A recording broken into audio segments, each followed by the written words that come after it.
அழகே அழகு serial prediction பார்க்குறதுக்கு முன்னாடி யாரெல்லாம் நம்ம சேனலுக்கு புதுசாக வந்திருந்தீங்களோ நம்ம சேனலை சப்ஸ்கிரைப் பண்ணிக்கோங்க. சுரேஷ், மதி சீக்கிரமாகவே ஒருத்தருக்கு ஒருத்தர் புரிஞ்சுக்கிட்டு ஒன்று சேர்ந்தா நல்லாயிருக்கும் அப்படின்னு யாரெல்லாம் நினைக்கிறீங்களோ இந்த வீடியோவுக்கு ஒரு லைக் போட்டுருங்க. இங்கே எல்லாரும் ஜாலியாக அந்த பார்க்கில் என்ஜாய் பண்ணிட்டு இருக்காங்க. இங்கே மலர் அங்கே போய் ஸ்டேஜில் பாடுறாங்க. இன்னொரு பக்கம் பாக்யராஜ் டான்ஸ் ஆடுறாங்க. மலரும் பாக்யராஜும் டான்ஸ் ஆடிக்கிட்டே பாடிக்கிட்டு இருக்காங்க. இந்த மாதிரி ரொம்பவும் மலர் வந்து சந்தோஷமாக இருக்கிறாங்க. இதை பார்த்து அங்கே உள்ளவங்கலாம் ரசிச்சுக்கிட்டு இருக்காங்க. கோமதி இருந்துக்கிட்டு அவன் என்னை விட அழகாக பாடுறாடி, அவளுக்கு இவ்வளோ திறமை இருக்கும்னு நான் எதிர்பார்க்கவே இல்லை அப்படின்னு சொல்லிக்கிட்டு இருக்காங்க. மதி இருந்துட்டு எங்களுக்கு அவங்க பாடும்போது அதிர்ச்சியாக தான் இருந்துச்சு. அவங்க ரொம்ப நல்லா பாடுறாங்க. ஆனால் என்ன பண்ண, அவங்க வீட்டுக்குள்ளேயே அடைஞ்சு கிடக்க வேண்டிய நிலைமை பாவம் மலரக்கா அப்படின்ட்டு மதி சொல்லிக்கிட்டு இருக்காங்க. இங்கே மலரும் பாக்யராஜும் பாடி முடிச்சிடுறாங்க, ஆடியும் முடிச்சிடுறாங்க. அப்படியே ஸ்டேஜில் உள்ளவங்க சூப்பராக பெர்ஃபார்ம் பண்ணீங்க அப்படின்னு சொல்லிட்டு அங்கே உள்ளவங்க சொல்கிறாங்க. உடனே மலரும் பாக்யராஜும் கீழே இறங்கிடுறாங்க. ராஜி கிட்ட, ராஜி நீ தான் நல்லா டான்ஸ் ஆடுவல, இந்த மாதிரி வாய்ப்பு கிடைக்காது ராஜி, போய் டான்ஸ் ஆடு அப்படிங்கிறாங்க. வேண்டாங்க, ஏற்கனவே நான் டான்ஸ் ஆடி அது வீடியோலலாம் போட்டு வீட்டில் பெரிய பிரச்சனை ஆயிடுச்சுலக்கா, வேண்டாக்கா அப்படின்னு ராஜி சொல்கிறாங்க. உடனே மழை வந்துட்டு என்ன பிரச்சனை ஆயிடுச்சு அப்படின்னு கேட்குறாங்க. அந்த கதையை உங்களுக்கு நான் அப்புறம் சொல்கிறேன் அப்படின்ட்டு மீனா சொல்லிக்கிட்டு இருக்காங்க. கோமதி வந்துட்டு ராஜி போய் ஆடுறி, யாராவது ஏதாவது சொன்னாங்கன்னா நான் பார்த்துக்கிறேன் அப்படின்ட்டு கோமதி சொல்லிக்கிட்டு இருக்காங்க.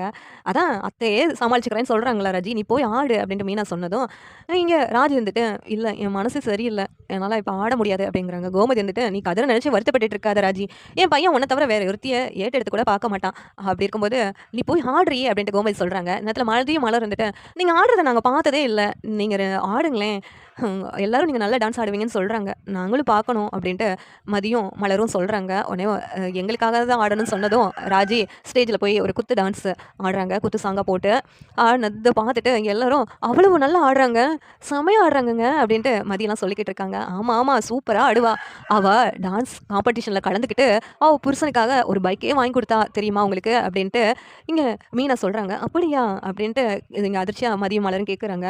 ஆமாம் ஆமாம், அவளுக்கு ஃபஸ்ட்டு ப்ரைஸ் காரே கிடச்சிருக்கும், ஆனால் கதிருக்கு பைக்கு தான் வேணும், பைக்கு வாங்கி கொடுக்குறதா சொல்லியிருக்கேன்னு சொல்லிட்டு காரு கிடைக்கிறத கூட வேண்டாம்னு சொல்லிட்டு கடைசி ரவுண்டில் ஆடாமல் செகண்ட் ப்ரைஸ் வின் பண்ணா.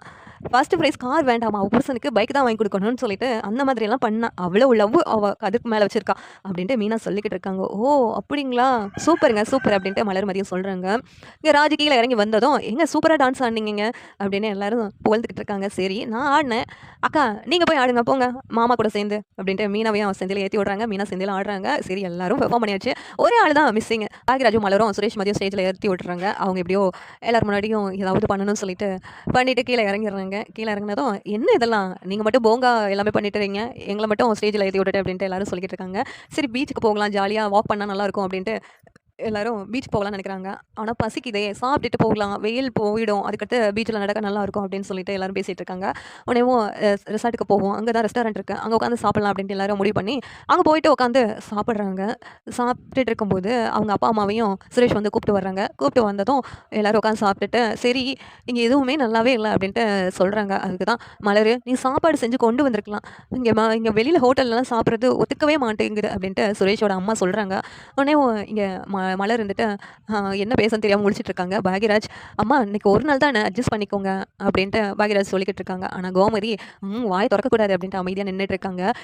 சரி எல்லாரும் வெளியில் சுற்றி பார்த்துட்டிங்களா, வீட்டுக்கு போகலாமா அப்படிங்கிறாங்க. இல்லை பீச்சுக்கு மட்டும் போகணும், அதுக்கு போயிட்டு கொஞ்சம் நேரம் இருந்துட்டு போகலாம், இப்போ தான் கொஞ்சம் நல்லாயிருக்கும் பீச்சுக்கு போகணும் அப்படின்னு சொல்லிட்டு சொன்னதும் இங்கே கோமதி வந்துட்டு அண்ணன் நீங்கள் ரெண்டு பேரும் பீச்சுக்கு வாங்க, அங்கே கொஞ்சம் நடந்தால் நல்லாயிருக்கும் அப்படின்ட்டு கோமதி சொல்கிறாங்க. உடனே சுரேஷோட அம்மா ஆரம்பிச்சிடுறாங்க. ஏற்கனவே காலெல்லாம் அப்படியே பிஞ்சு போகிற மாதிரி இருக்குது, என்னால் வர முடியாது, நடக்க முடியாது, பீச் மணல் வேற உள்ள கால் போகும், அதில் என்னால் நடக்க முடியாது, கஷ்டமாக இருக்கும் அப்படிங்கிறாங்க. சரி சரி நீங்கள் வரலன்னா இங்கே இருங்க, நாங்கள் போயிட்டு வரோம் அப்படின்னு சொல்லிட்டு இங்கே எல்லாரும் சாப்பிட்டு முடிச்சுட்டு பீச்சுக்கு ஜாலியாக நடந்து போயிட்டுருக்காங்க. சரி நம்ம யாருமே எந்த ஃபோட்டோஸ் எடுக்கல, நம்ம எல்லாரும் சேர்ந்து ஃபோட்டோ எடுக்கலான்ட்டு அங்கே ஜாலியாக ஃபோட்டோஸ்லாம் எடுத்து முடிச்சிடுறாங்க. சரி நம்ம வீட்டுக்கு கிளம்பலாம் அடுத்து அப்படின்ட்டு எல்லாரும் முடிவு பண்ணி அவங்க அம்மா அப்பாவையும் கூப்பிட்டுட்டு வீட்டுக்கு கிளம்புறாங்க. வழியாக இருந்துச்சுல அப்படின்னு சொல்லிட்டு எல்லாரும் பேசிக்கிட்டு வராங்க. ஆனால் மலர் மட்டும் முகம் வந்து டல்லாகிடுது. என்னக்கா காலையில் வரும்போது உங்கள் முகத்தில் இருந்த பிரைட்னஸ் வீட்டுக்கு போகும்போது இல்லையே அப்படின்ட்டு கேட்குறாங்க. என்ன சொல்ல மதி, உனக்கு தான் தெரியும்ல, அதுக்கடுத்து வீட்டுக்கு போனால் கிச்சன் வேலை அதே மாதிரியே ரொட்டீனாக ஆகிடும், அதான் இப்போவே நினச்சதும் ரொம்ப வருத்தமாக இருக்குது அப்படிங்கிறாங்க. உடனேவும் நம்ம வேணா இவங்க கிட்ட சொல்லி அடிக்கடி நம்ம வீட்டுக்கு வர சொல்லுவோமா அப்படின்னு கேட்டதும் நல்லா தான் இருக்கும், ஆனால் அடிக்கடி இப்படி வெளியில் கூட்டு வருவாங்களாங்கிறது தான் சந்தேகம் அப்படின்னு அப்படின்ட்டு மலர் மதிக்கிட்ட ரொம்ப ஃபீல் பண்ணி பேசிக்கிட்டு இருக்காங்க. "ஃபீல் பண்ணாதீங்கக்கா, நம்ம அடிக்கடி இப்படி வெளியில வருவோம்" அப்படின்ட்டு மதி மலர்கிட்ட சொல்லியிருந்ததும், "சரி வண்டி வெளியில தான் பார்க் பண்ணியிருக்கு. வெளியில தான் போகணும். வாங்க போகலாம்" அப்படின்ட்டு இங்க மதி, மலர் எல்லாருமே அங்க வர்றாங்க. மதி இருந்துட்டு சுரேஷ் கூட வர்றாங்க. சுரேஷ் கூட மதி நடந்து வரும்போது, இங்க அந்த 4 பசங்கள உள்ள பொண்ணுகிட்ட கலாட்டா பண்ணவங்கள கண்டிச்சாங்கல்ல, அந்த பசங்க 4 ரவுடிங்கள வெளியில நிக்க வச்சு, "அவன் இங்க தான் வருவான். அவன விடாதீங்க.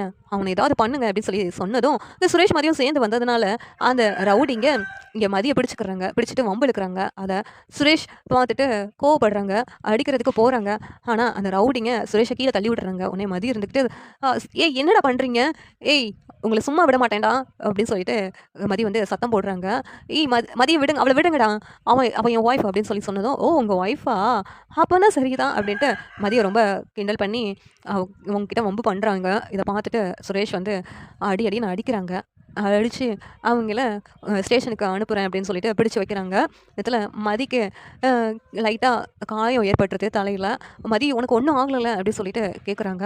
"இல்ல, இல்ல எனக்கு ஒண்ணும் இல்ல" அப்படின்னு சொல்லிட்டு மதி சொல்றாங்க. "இல்ல, இல்ல நம்ம ஹாஸ்பிட்டலுக்கு போயிட்டு போகலாம் போகும்போது" அப்படின்ட்டு இங்க சுரேஷ் சொன்னதும், மதி இருந்துக்கிட்டு, "இல்ல சின்ன காயம் தான் ஒண்ணும் இல்ல" அப்படின்ட்டு மதி சொல்றாங்க. "இல்ல ஏதாவது இன்ஃபெக்ஷன் ஆயிட போகுது. நம்ம ஹாஸ்பிட்டலுக்கு போயிட்டு ஒரு டிடி போட்டுட்டு போகலாம்" அப்படிங்கிறாங்க.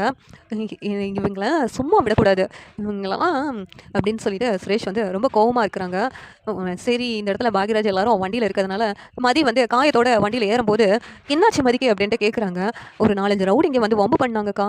அதான் இப்படி ஆயிடுச்சு" அப்படின்னு சொல்லி சொன்னதும், "சுரேஷ் நீ ஏதாவது பண்ணலையா அவன?" அப்படின்ட்டு கேட்குறாங்க. "அடிச்சு இப்பதான் ஸ்டேஷனுக்கு அனுப்பி விட்டுருக்கேன் நீ" அப்படின்ட்டு இங்க சுரேஷ் சொன்னதும், என் மதிக்கிட்டே வம்பு பண்ணிட்டாங்க. என் ஒய்ஃப் கிட்டே வம்பு இழுக்குறாங்க அப்படின்னு சுரேஷ் சொல்றாங்க. அத பார்த்துட்டு மதிக்கு சந்தோஷமா இருக்குது. பரவால்ல கேரிங்கா இருக்காரு அப்படின்ட்டு மதி வந்து ஆச்சரியப்படுறாங்க.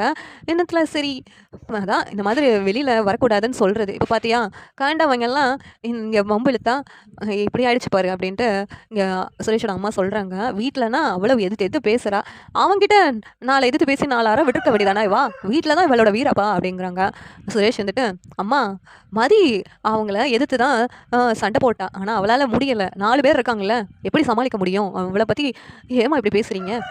அதான் நான் இருக்கிறேன்ல அவள பார்த்துக்கிறதுக்கு" அப்படின்னு சுரேஷ் சொல்றாங்க. இங்க மதிக்கு சுரேஷ் பேசுறதெல்லாம் பார்த்துட்டு கொஞ்சம் ஆச்சரியமாவும், சந்தோஷமாவும் இருக்கு.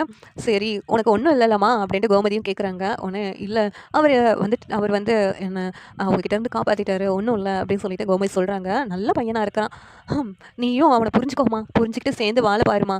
இப்படி ஒரு பையன் நீ தேடினாலும் கிடைச்சிருக்க மாட்டான். அப்படி ஒரு தங்கமான பையனா இருக்கிறான்" அப்படின்னு சொல்லிட்டு கோமதி சொல்றாங்க. மதி வந்துட்டு சுரேஷ பார்க்குறாங்க. இங்க ராஜி வருத்தப்பட்டுட்டு உட்காந்துட்டு இருக்காங்க. எல்லாரும் அப்படியே வீட்டுக்கு வந்துடுறாங்க. வந்ததும் ஹம், அவ்வளோதான் ட்ரிப்பு அதுக்குள்ளேயும் முடிஞ்சிருச்சே அப்படின்ட்டு மலர் வருத்தப்படுறாங்க. சுரேஷோட அம்மா இருந்துட்டு ஆரம்பிச்சிடுறாங்க வீட்டுக்கு வந்ததும். "மலர் சுடுதண்ணி போடு, குளிக்கணும். அப்பதான் நல்லா இருக்கும். வெளியில போயிட்டு வந்தது அலுப்பா இருக்குது" அப்படி இப்படின்னு சொல்றாங்க. உடனே எங்க கோமதி இருந்துட்டு, "பாவம் இந்த பிள்ளைக்காக நம்மளாவும் பேச முடியல" அப்படின்ட்டு கோமதியும் இங்க மலர ஆச்சரியமா பார்த்துட்டு இருக்காங்க. ஆனா இங்க மலர் இத எதையுமே காதுல வாங்காம அவங்க வேலைய ஆரம்பிச்சிடுறாங்க.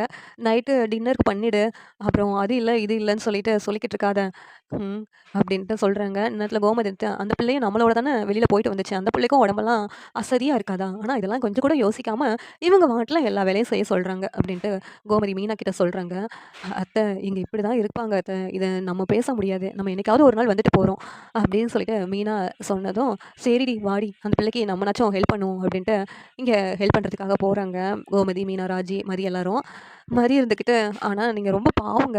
நீங்க இப்படி பேசாம இருக்கிறதுனால தான் இவங்க வந்து அவங்க வேலையா சொல்லிக்கிட்டு இருக்காங்க. நீங்க எப்பதான் இப்படி இருக்கிறத மாத்துவீங்களோ தெரியல" அப்படின்ட்டு மதி வந்து மலர கோவிச்சுக்கிறாங்க. இந்த சீரியல் எப்படி இருந்தா நல்லாயிருக்கும்னு நீங்க நினைக்கிறீங்கன்னு கமெண்ட் பண்ணுங்க. இந்த வீடியோ பிடிச்சிருந்தா லைக் பண்ணுங்க, ஷேர் பண்ணுங்க, சப்ஸ்கிரைப் பண்ணுங்க. Thank you.